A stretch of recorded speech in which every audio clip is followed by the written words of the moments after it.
आइए दोस्तों शुरू करते हैं बिहार करंट अफेयर्स। ये सितंबर 2025 का बिहार करंट अफेयर्स है, एक महीने का। इससे पहले अगस्त का भी ख़त्म किया जा चुका है। चलिए शुरू करते हैं।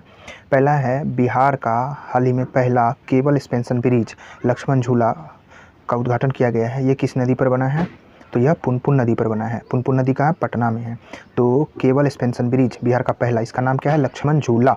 ये बन गया है, पुनपुन नदी पर है पटना में, जिस पर खर्च आया है लगभग 83 करोड़ और इसकी लंबाई है 325 मीटर और इसकी चौड़ाई है 11.5 मीटर है। सेक्स सॉर्टेड सीमेंट सुविधा केंद्र का उद्घाटन प्रधानमंत्री मोदी द्वारा किया गया। बिहार में कहा? तो ये पूर्णिया में किया गया है। अब यहाँ 90% सटीकता के साथ प्रतिवर्ष 5 लाख बच्चियों का जन्म होगा और डेयरी किसानों को, छोटे व सीमांत किसानों को इससे लाभ होगा। दूध उत्पादक संगठनों को लाभ होगा। यह राष्ट्र गोकुल मिशन 2014 के तहत स्थापित किया गया है सीमेंट सुविधा केंद्र और इसी सीरेम के द्वारा अब बच्चियों का जन्म होगा सटीकता के साथ 90% और 5 लाख प्रति वर्ष होगा। नेक्स्ट है बिहार की पहली महिला फीडे मास्टर बन गई हैं। कौन बनी है? तो यह मरियम फ़ातिमा बन गई हैं। तो मरियम फ़ातिमा कहाँ की हैं? तो ये मुजफ्फरपुर की हैं। मरियम फ़ातिमा मुजफ्फरपुर की हैं जो बिहार की पहली महिला फीडे मास्टर बन गई हैं। नेक्स्ट है पटना हाई कोर्ट के 46वें CJI कौन बने हैं? यानी कि पटना हाई कोर्ट के मुख्य न्यायाधीश बन गए हैं पवन कुमार भीमप्पा बजंत्री। पवन कुमार भीमप्पा बजंत्री 46वें मुख्य न्यायाधीश बने पटना हाई कोर्ट के। नेक्स्ट है विश्व पैरा एथलेटिक्स चैंपियनशिप 2025 में शैलेश कुमार ने जीता है स्वर्ण पदक। ये कहाँ के हैं शैलेश कुमार? जमुई के हैं। ऊंची कूद में जीता है इन्होंने। 1.90 लगभग 91 मीटर छलांग लगाकर विश्व रिकॉर्ड बनाया है। तो हाल ही में विश्व पैरा एथलेटिक्स चैंपियनशिप 2025 में शैलेश कुमार ने स्वर्ण पदक जीता है। ये शैलेश कुमार कहाँ के हैं? जमुई के हैं। नेक्स्ट है बिहार में 2 और रामसर स्थल जुड़ गए हैं। अब बिहार में कुल रामसर स्थलों की संख्या कितनी हो गई? तो बिहार में पहले 3 थी और 2 जुड़ गई, 5। अभी हाल ही में और एक कटिहार का गोगाविल जुड़ गया है। तो कुल मिला के बिहार में अब 6 रामसर स्थल हो गए हैं। पहला जुड़ा है उदयपुर झील पश्चिम चंपारण का और दूसरा गोकुल जलाशय, ये बक्सर का है। दोनों जुड़ गए हैं। ये उदयपुर झील जो पश्चिम चंपारण का है ये ऑक्सबो झील है और गोकुल जलाशय बक्सर में है। अब बिहार में कुल 6 रामसर स्थल हो गए हैं। अभी नवंबर में एक जुड़ा है गोगाविल झील कटिहार का। कुल रामसर स्थल बिहार में 6 हो गए। पहला था कांवर झील बेगूसराय का और नागीनक्टी जमुई का। ये 3 पहले से मौजूद थे, कांवर झील बेगूसराय का, नागीनक्टी जमुई का, और 3 जुट जाने के बाद बिहार में अब 6 हो गए रामसर स्थल। जबकि भारत में कुल रामसर स्थलों की संख्या पहले 91 थी और 3 अभी जुड़ गई, तो कितना हो गए? 94। भारत में कुल रामसर स्थलों की संख्या 94 हो गई है। भारत में प्रथम स्थान पर तमिलनाडु है, दूसरा उत्तर प्रदेश और तीसरा बिहार हो गया है। रामसर स्थलों की संख्या के मामले में बिहार अब अपना तीसरा स्थान पर आ गया है। दुनिया का सबसे बड़ा आँख अस्पताल हाल ही में कहाँ उद्घाटित किया गया है? बिहार में। दुनिया का सबसे बड़ा आँख अस्पताल जिसे अखंड ज्योति आई हॉस्पिटल कहा जा रहा है, इसका उद्घाटन हो गया, शिलान्यास किया गया है। यह कहाँ हुआ? सारण के मस्तीचक में। कितना बेड का होगा? यह 1000 वाला है, 1000 बेड वाला है। यह 2027 तक बनेगा। अमेरिका के सहयोग से बन रहा है विश्व का सबसे बड़ा आँख अस्पताल। शिलान्यास किया गया है बिहार में। कहाँ? सारण के मस्तीचक में। अमेरिका के सहयोग से बनेगा अखंड ज्योति आई हॉस्पिटल। तो स्वास्थ्य के क्षेत्र में भी बिहार में बहुत सारे कार्य हो रहे हैं।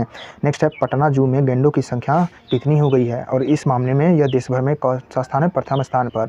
जबकि गैंडों के मामले में पटना जू विश्व में दूसरे स्थान पर है और पटना जू में गैंडों की संख्या 10 हो गई है। तो विश्व भर में दूसरा स्थान पर पटना जू गैंडों के मामले में और भारत में प्रथम स्थान पर। हाल ही में पिंडदान किया गया है राष्ट्रपति द्रौपदी मुर्मू द्वारा। तो बिहार में कहाँ होता है पिंडदान? बिहार में गयाजी में होता है पिंडदान। यह पितृपक्ष मेला में होता है। यह पितृपक्ष मेला कहाँ लगता है? तो फल्गु नदी के किनारे लगता है। यह अक्षयवट में लगता है। यहीं अक्षयवट में राष्ट्रपति जी ने पिंडदान किया है। इसके साथ ही मुकेश अम्बानी भी पिंडदान के लिए यहाँ आए थे। नेक्स्ट है राज्य का पहला जीविका दीदी मार्ट बना है। कहाँ? तो पटना में।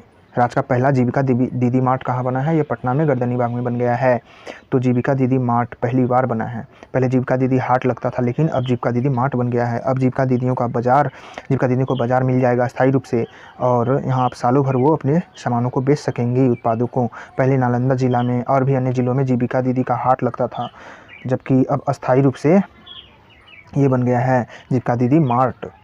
गर्दनीबाग पटना में बना है। तो हर ज़िले में ऐसा बनना चाहिए ताकि जीविका दीदियों की उत्पादों का बिक्री किया जा सके और उन्हें अस्थायी बाज़ार मिल पाए। नेक्स्ट है बिहार के श्रम संसाधन विभाग 101वें स्कोच अवार्ड में किस श्रेणी के लिए स्वर्ण पदक जीता है? तो इसे मिल गया है स्वर्ण पदक बिहार श्रम संसाधन विभाग को 101वें स्कॉच अवार्ड की श्रेणी में स्वर्ण पदक मिल गया है। इसे किस श्रेणी मिला है? तो सेंटर ऑफ एक्सीलेंस के लिए सरकारी ITI के लिए मिल गया है। ITI को उन्नत करने के कारण इससे मिल गया है स्वर्ण पदक। बिहार श्रम संसाधन विभाग को स्कॉच अवार्ड मिला है। नेक्स्ट है बिहार का पहला शिल्प गांव कहाँ स्थापित हुआ? चर्चा में था ये जितवारपुर गांव। कहाँ है ये? मधुबनी में है। तो मधुबनी में बिहार का पहला शिल्प गांव स्थापित किया गया है।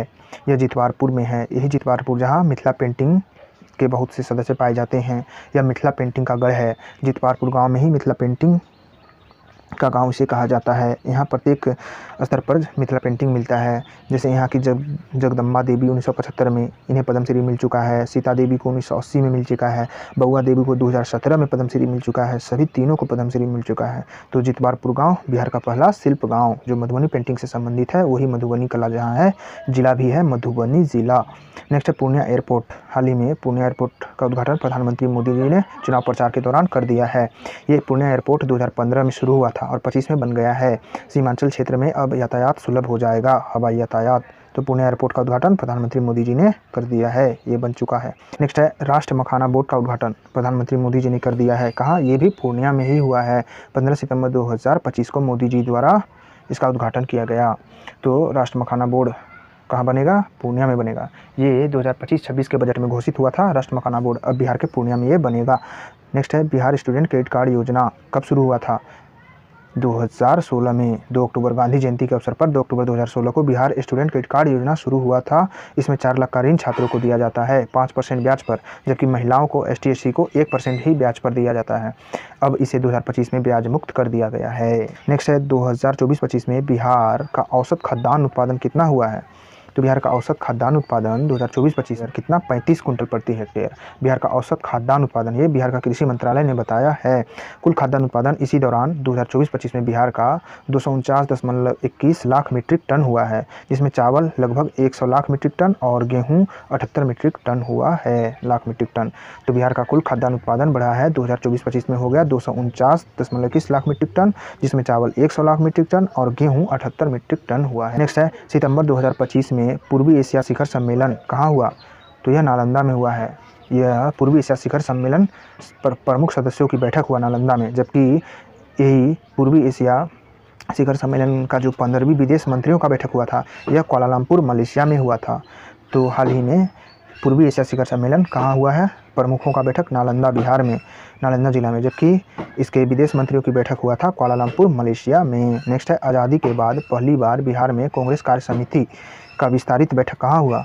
तो पटना में हुआ, वही सदाकत आश्रम में जो असहयोग आंदोलन के समय स्थापित हुआ था। तो बिहार में आज़ादी के बाद पहली बार बिहार कांग्रेस कार्य समिति का बैठक हुआ। जो आज़ादी के समय ये प्रचलित था बिहार कांग्रेस कार्य समिति, इसका विस्तारित बैठक अब पटना में हुआ है। नेक्स्ट है अंतर्राष्ट्रीय साहित्य उत्सव उन्मेष के 3rd संस्करण कहाँ हुआ है? तो उन्मेष जो है ये अंतर्राष्ट्रीय साहित्य उत्सव है। इसका 3rd संस्करण बिहार में हुआ, पटना में। एशिया का सबसे बड़ा साहित्य उत्सव हुआ 3rd संस्करण पटना में, उन्मेष नाम है इसका, और ये साहित्य अकादमी द्वारा आयोजित किया जाता है। नेक्स्ट है विश्व में शीर्ष 2% वैज्ञानिकों की सूची में पटना IIT पटना के कितने प्राध्यापकों को शामिल किया गया है? तो 25 में अभी वैज्ञानिकों की सूची जारी किया गया है जो शीर्ष विश्वविद्यालयों में जैसे IIT में 2% वैज्ञानिक उच्च वैज्ञानिकों की श्रेणी में बिहार के पटना के 21 प्राध्यापक शामिल हुए हैं। IIT पटना के 21 प्राध्यापक शामिल हुए शीर्ष 2% वैज्ञानिकों में। तो ये था बिहार का करंट अफेयर्स। धन्यवाद दोस्तों।